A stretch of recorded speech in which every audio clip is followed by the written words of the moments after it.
ప్రకటన 22వ అధ్యాయము 12వ వచనము.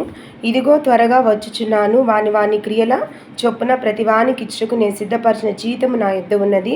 నేనే ఆల్ఫాయు ఓమేగయు, మొదటివాడును కడపటివాడును, ఆదియు అంతమునై ఉన్నాను. కనుక ఇది ప్రకటన 22వ అధ్యాయములో మరి దేవుడు జరగబోయే విషయాలను తన భక్తుడైన యోహానుకు బయలుపరిచిన విషయాలు పొందుపరిచినట్టు ఈ అధ్యాయంలో మనం చూడగలము. కనుక ఇక్కడ దేవుడు ఏమంటున్నాడంటే, ఇదిగో నేను త్వరగా వచ్చుచున్నాను అంటే మానవ జాతికి ఒక దేవుడు ఒక సిగ్నల్ ఇస్తున్నట్టు మనం చూడగలము. ఇంగ్లీష్లో బిహోల్డ్ ఐఎమ్ కమింగ్ సూన్ అని ఉంటుంది. అంటే ఇది మనము ఎట్లా అంటే ఒక అలర్ట్ అవ్వచ్చు అనమాట. దేవుని రాకడ అతి త్వరలో ఉంది, దేవుడు మళ్ళీ రాబోతున్నాడు. కనుక we have to prepare our cells to face God. అంటే ఆయన అతి పరిశుద్ధుడు, ఆయన్ని మనం ఫేస్ చేయడానికి సిద్ధపరచబడాలన్నమాట. కనుక this is a warning sign for the entire humanity and the mankind. అంటే ప్రతి ఒక్కరు సిద్ధపరచబడాలి, ఎవరి క్రియలకు తగిన ప్రతిఫలము ఇస్తానని దేవుడు ఇక్కడ చెప్తున్నాడు. మనం మంచి చేస్తుంటే మన క్రియలను బట్టి చక్కటి ప్రతిఫలం దేవుని దగ్గర ఉంటుంది. దేవుడు వాగ్దానం చేసి నిత్య జీవములోకి మనం ప్రవేశిస్తాము. లేదు, దేవునికి విరుద్ధమైన క్రియలు చేసి ఏమాత్రం భయభక్తులు లేకుండా విచల్విడి జీవితాన్ని గడిపి దేవునికి విరుద్ధంగా మనం ప్రవర్తించినప్పుడు నిత్య నరకాగ్నిలోకి, శిక్షకు, ఉగ్రతకు, దేవుని యొక్క రౌద్రముకు బలైపోవాల్సిన అవసరం ఉంటుందని ఒక హెచ్చరిక అనమాట. సిద్ధపాటు కలిగి ఉండమని దేవుడు చెప్తున్నాడు ఇక్కడ. అలాగే రోమా 2వ అధ్యాయం 6వ వచనంలో ఆయన ప్రతివానికి వాని క్రియల చొప్పున ప్రతిఫలం ఇచ్చును, సత్క్రియలు ఓపికగా చేయుచు మహిమ ఘనతను అక్షయతను వెదుకు వారికి నిత్య జీవమునిచ్చును. అయితే భేదములు పుట్టించి సత్యమునకు లోబడక దుర్నీతికి లోబడి వారి మీదికి దేవుని ఉగ్రతయు రౌద్రమును వచ్చును. కాబట్టి ఇక్కడ ఏమంటున్నాడంటే, సత్క్రియలు ఓపికతో. చెడు క్రియలు చేయడం చాలా సులభం. చెడు క్రియలు చేయడానికి ఎవరికి భయపడాల్సిన అవసరం లేదు, చాలా ఈజీగా చేసేస్తారు చెడు క్రియలు. కానీ మంచి క్రియలు చేయాలంటే చాలా ఓపిక ఉండాలి.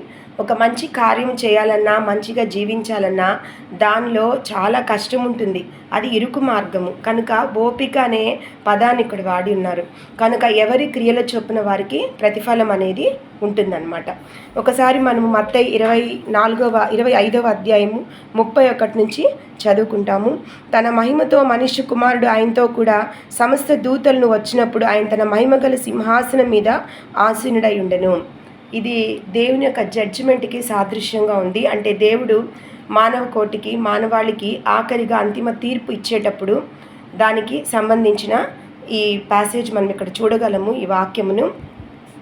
అప్పుడు సమస్త జనములు ఆయన ఎద్దట పోగు చేయబడుదురు. గొల్లవాడు మేకల్లో నుండి గొర్రెలను వేరుపరిచినట్లు ఆయన వారిని వేరుపరిచి తన కుడివైపున గొర్రెలను, ఎడమవైపున మేకలు నిలవబెట్టును.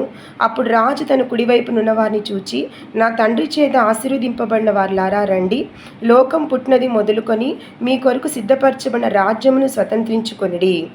నేను ఆకలిగొంటిని, మీరు నాకు భోజనం పెట్టితిరి, దప్పిగొంటిని, నాకు దాహమిచ్చితిరి, పరదేశినై ఉంటిని, నన్ను చేర్చుకొంటిరి, దిగంబరనై ఉంటిని, నాకు బట్టలు ఇచ్చితిరి, రోగినై ఉంటిని, నన్ను చూడవచ్చితిరి, చెరసాల్లో ఉంటిని, నా ఇద్దకు వచ్చితిరని చెప్పును.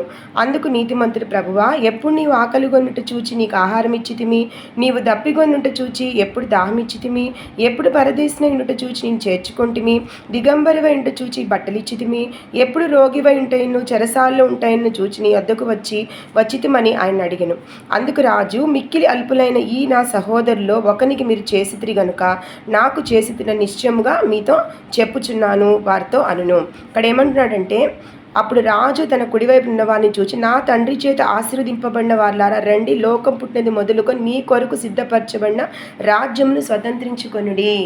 అంటే ఇక్కడ దేవుడు మనకేం తెలియజేస్తున్నాడంటే, మంచి కార్యాలు చేసి ఎవరైతే దేవుని కొరకు నిలబడ్డారో, సత్క్రియలు చేశారో, ఓపికతో నీతిని అనుసరించారో వారికి ఎటువంటి ప్రతిఫలము ఇవ్వబడుతుందని ఇక్కడ దేవుడు తెలియజేస్తున్నాడు అనమాట. ఎందుకంటే ఇక్కడ ఏమంటున్నాడంటే, నేను ఆకలి కొన్నప్పుడు నాకు ఆహారం ఇచ్చితిరి, నేను దప్పిగొన్నప్పుడు నాకు దాహం ఇచ్చితిరి, నాకు బట్టలు లేనప్పుడు నాకు వస్త్రాలు ఇచ్చారు, నేను కష్టంలో ఉన్నప్పుడు చెరసాల్లో ఉన్నప్పుడు రోగినైనక పరామర్శించారు. అప్పుడు వాళ్ళు అడుగుతున్నారు దేవుని, మేము ఎప్పుడు చేసాం దేవా, మీరు ఎప్పుడు వచ్చారు, మేము ఎప్పుడు చేశాము అని అడుగుతున్నప్పుడు, నాకు చేశారని కాదు, అల్పులైన వారికి మీరు చేశారు కనుక ఇవన్నీ నాకు చేసినట్లే, కనుక నేను మీ కొరకు ఏర్పరిచిన రాజ్యము నిత్య జీవం అనే రాజ్యము నిత్య జీవంలోకి ప్రవేశించి పరలోక రాజ్యం మీ కొరకు సిద్ధపరిచి ఉన్నాను, దాన్ని స్వతంత్రించుకోండి అంటున్నాడు అనమాట. కనుక మనం చేసే మంచి క్రియలకు ఇప్పుడు ఒకవేళ కష్టం అనేది ఉండొచ్చు, నీతిగా అనుసరించినప్పుడు ఇబ్బందులు శ్రమలు అనేవి రావచ్చు, కానీ వాటికి ఆఖరిలో దేవుడిచ్చే ప్రతిఫలం అనేది చాలా గొప్పది. దాని కొరకు మనం ఎంత శ్రమలైనా పడవచ్చు. మనం రేపు పొందుకోబోయే, అంటే మన ఫ్యూచర్లో భవిష్యత్తులో దేవుని దగ్గర నుంచి పొందుకోబోయే ఆ రివార్డ్స్, ఆ బహుమానాలు ఇప్పుడు ఈ శ్రమలతో పోల్చుకుంటే నిజంగా అవి గొప్పవన్నమాట. ఈ శ్రమలు నథింగ్ వాటితో.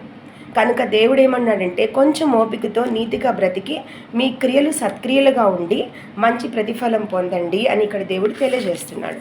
ఇంకా మనం ముందు చదువుకుంటే, అప్పుడు ఆయన ఎడమ వైపు నుండవాని చూచి, శపింపబడిన వారులారా, నన్ను విడిచి అపవాదికిని వారి దూతలకుని సిద్ధపరచమని నిత్యాగ్నిలోకి పోవుడి. నేను ఆకలి గొంటిని మీరు నాకు భోజనం పెట్టలేదు, దప్పిగొంటిని మీరు నాకు దాహమియలేదు, పరదేశవ ఇంటిని మీరు నన్ను చేర్చుకోలేదు, దిగంబరవ ఇంటిని మీరు నాకు బట్టలియలేదు, రోగినై చెరసాల్లో ఇంటిని మీరు నన్ను చూడరాలేదని చెప్పును.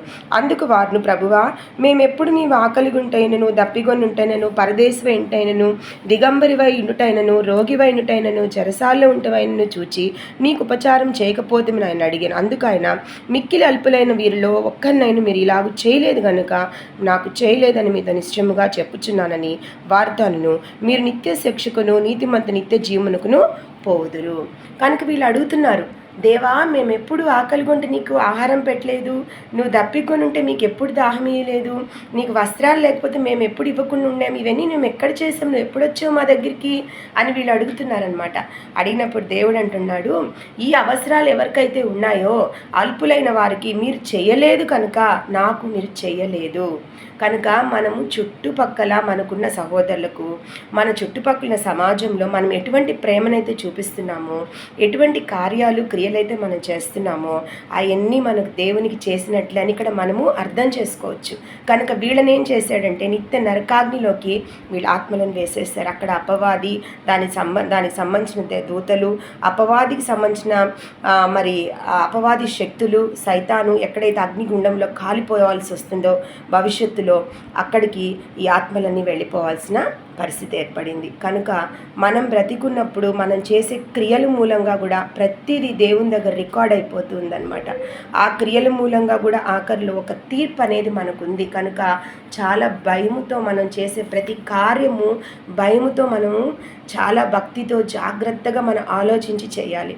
మనం చేసే ప్రతి క్రియకు, అది మంచైనా చెడైనా, దేవుని దగ్గర నుంచి తీర్పు అనేది ఒకరోజు ఉందని భయభక్తులతో మనం ఉండి మరి దేవుని ఉగ్రతకు బలైపోకుండా నిత్య జీవంలోకి ప్రవేశించడానికి ఈ లోకంలో ఉన్నంత కాలం కొంచెం కష్టమైన సహనంతో, ఓర్పుతో శ్రమలను అనుభవించి వాటిని జయించే శక్తి కూడా దేవుడే ఇస్తాడు మనకి. మరి నీతిగా బ్రతికి దేవుని కొరకు ఆయన ఇచ్చే ప్రతిఫలమును మనం పొందుకోవడానికి మన జీవితంలో సత్క్రియలతో మనం ముందుకు వెళ్ళాలని దేవుడు కోరుకుంటున్నాడు.